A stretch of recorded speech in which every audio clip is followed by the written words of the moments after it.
بسم الله الرحمن الرحيم. الحمد لله رب العالمين، والصلاة والسلام على سيد الأنبياء والمرسلين محمد وعلى آله وأصحابه أجمعين. أما بعد، فأعوذ بالله من الشيطان الرجيم. بسم الله الرحمن الرحيم. ومن أظلم ممن افترى على الله كذبا أو قال أوحي إلي ولم يوحى إليه شيء ومن قال سأنزل مثل ما أنزل الله ولو ترى إذ الظالمون في غمرات الموت والملائكة باسطوا أيديهم أخرجوا أنفسكم اليوم تجزون عذاب الهون بما كنتم تقولون على الله غير الحق وكنتم عن آياته تستكبرون. وَلَقَدْ جِئْتُمُونَا فُرَادَى كَمَا خَلَقْنَاكُمْ أَوَّلَ مَرَّةٍ وَتَرَكْتُم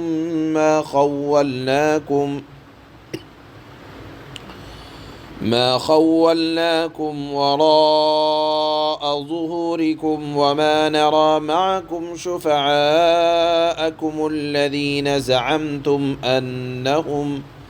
أنهم فيكم شركاء لقد تقطع بينكم وضل عنكم ما كنتم تزعمون. صدق اللہ مولانا العلی العظیم. اللہ کے نبی صلی اللہ علیہ وسلم کے زمانے میں قرآن کے اور نبوت کے انکار کرنے والے اس طرح کے بھی لوگ ہوئے کہ وہ اللہ کے نبی صلی اللہ علیہ وسلم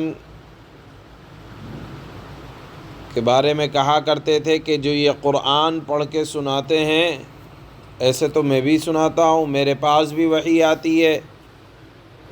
انہوں نے اپنے لیے بھی نبوت کا دعویٰ کر لیا. جیسے ایک ظالم گزرا ہے مسیلمہ کذاب، ایک ظالم گزرا ہے اسود عنسی.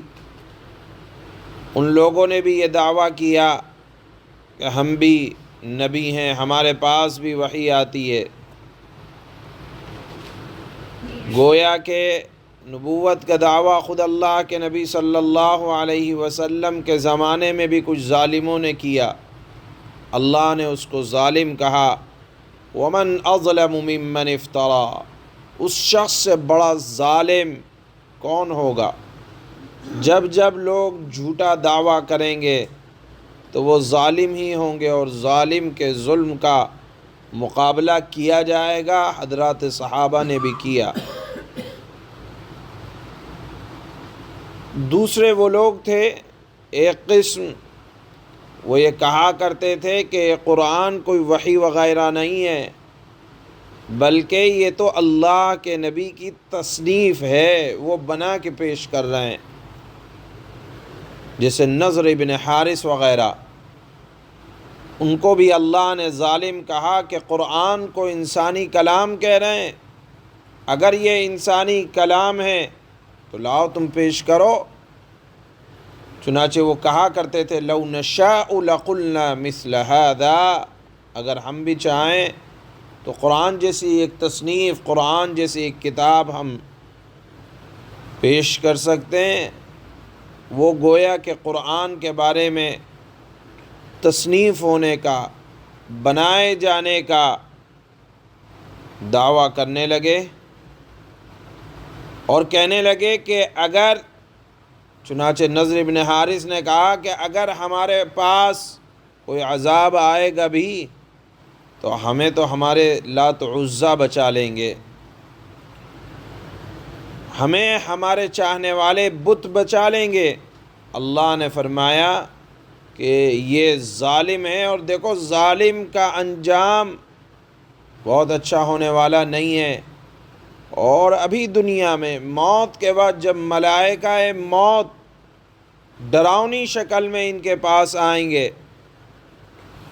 اور کہیں گے کہ اپنی جسم سے اپنی روح نکال دو، تو یہ سب کانپ پڑیں گے، اور اس وقت ان کی مصیبت کو ہٹانے والا کوئی اور نہ ہوگا۔ چنانچہ کہیں گے ملائکہ فرشتے جو روح نکالنے والے ہوں گے، بڑی مشکل سے ان کی روح ان کے جسم سے الگ کی جائے گی، اور کہا جائے گا کہاں ہیں دنیا کے وہ تمام ساز و سامان، کہاں ہیں وہ لوگ، کہاں ہیں وہ بت جن کی تمہیں بڑا مان رہا کرتا تھا، لاؤ اگر تمہارے وہ کام آ سکیں۔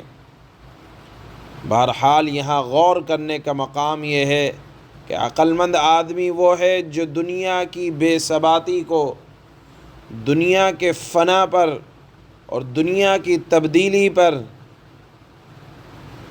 نہ اترائے، بلکہ یہ چھوٹنے والی ایک عارضی چیز ہے، اور آخرت کا یقین دل میں بٹھائے اور یہ سمجھے کہ موت کی سختی اور قیامت کے عذاب سے صرف اور صرف اللہ کی رحمت بچا سکتی ہے، ورنہ دنیا میں جھوٹے دعوے کرنے والے اللہ کے نبی صلی اللہ علیہ وسلم کے زمانے سے موجود تھے، اور ان کو اللہ نے ظالم قرار دیا، اور موت کی سختی کے وقت نہ دعوے کام آئیں گے اور نہ ظلم کام آئے گا، نہ اللہ کو چھوڑ کر جن کو اپنا معبود بنا رکھا ہے کوئی کام نہ آئے گا۔ فرشتے اس وقت کہیں گے کہاں ہیں وہ تمہارے چاہنے والے، یا تم جن کو چاہا کرتے تھے، بلاؤ ان کو اگر وہ تمہاری کچھ مدد کر سکیں۔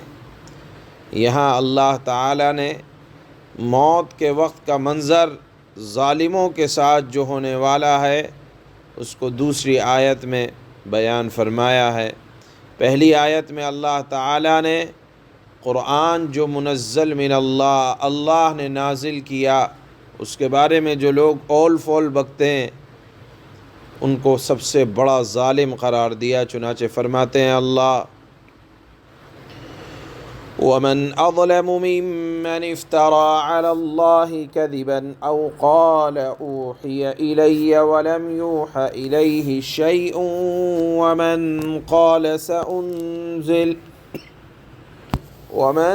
قَالَ سَأُنزِلُ مِثْلَ مَا أَنزَلَ اللَّهُ وَلَوْ تَرَىٰ إِذِ الظَّالِمُونَ فِي غَمَرَاتِ الْمَوْتِ وَالْمَلَائِكَةُ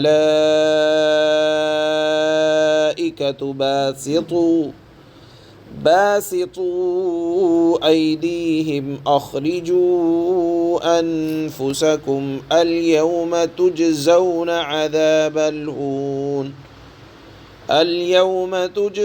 عذاب الهون بما كنتم تقولون على الله غير الحق وكنتم عن آياته تستكبرون۔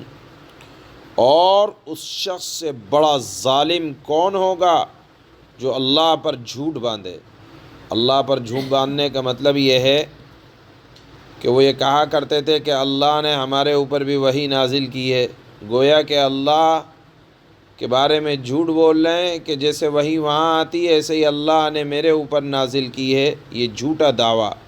تو اللہ نے فرمایا اس شخص سے بڑا ظالم کون ہوگا جو اللہ پر جھوٹ باندھے یا یہ کہے مجھ پر وحی نازل کی گئی ہے، حالانکہ اس پر کوئی وحی نازل نہ کی گئی ہو، اور اسی طرح وہ جو یہ کہے کہ میں بھی ایسے ہی کلام نازل کر دوں گا جیسے اللہ نے نازل کیا ہے۔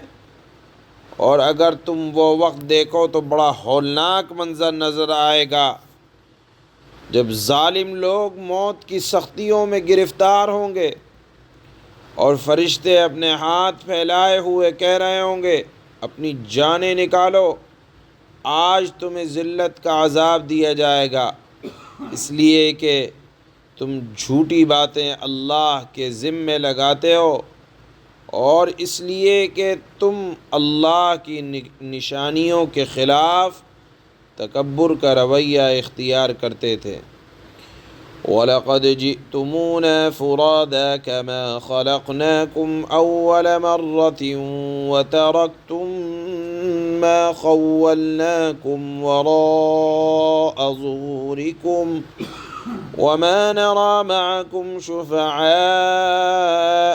الَّذِينَ زَعَمْتُمْ أَنَّهُمْ فِيكُمْ شُرَكَاءُ لَقَدْ تَقَطَّعَ بَيْنَكُمْ وَضَلَّ عَنكُم مَّا كُنتُمْ تَزْعُمُونَ۔ پھر قیامت کے دن اللہ تعالیٰ ان سے کہے گا کہ تم ہمارے پاس اسی طرح تنے تنہا آ گئے ہو جیسے ہم نے تمہیں پہلی بار پیدا کیا تھا۔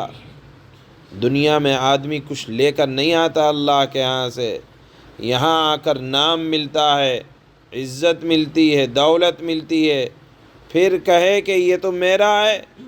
اللہ نے فرمایا تنہا آئے تھے تنہا جاؤ گے، جو کچھ تمہیں بخشا ہے اللہ نے وہ دنیا ہی میں چھوڑ کر جانا ہے۔ چنانچہ فرمایا جو کچھ ہم نے تمہیں بخشا تھا، نام بھی اگر دنیا میں آنے کے بعد ملا، جیسے ہی روح نکل جاتی ہے کوئی نہیں کہتا یہ فلانے صاحب ہیں، بلکہ کہتے ہیں کہ میت ہے اور میت کی نماز جنازہ کب ادا کی جائے گی۔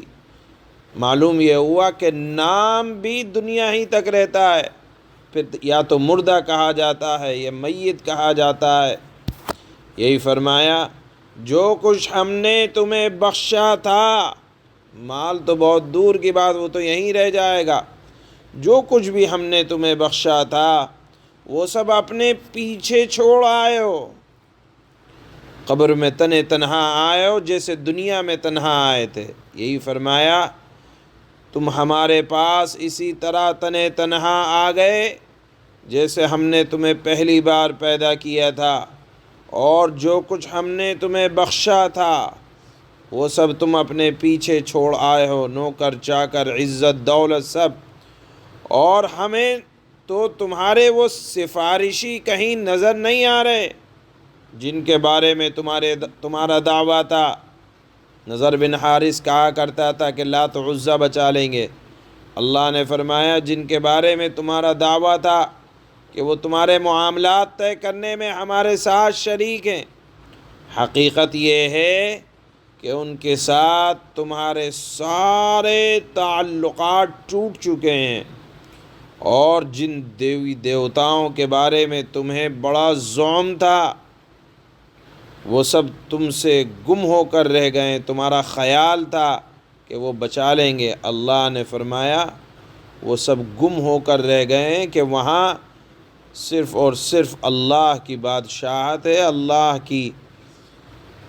اللہ تعالیٰ کا وہاں حکم چلتا ہے، لہذا وہاں نہ کسی کی سفارش کام آئے گی، نہ کسی کے غیروں کے تعلقات کام آئیں گے۔ یہ مضمون اللہ تعالیٰ نے اخیر میں بیان فرمایا ہے۔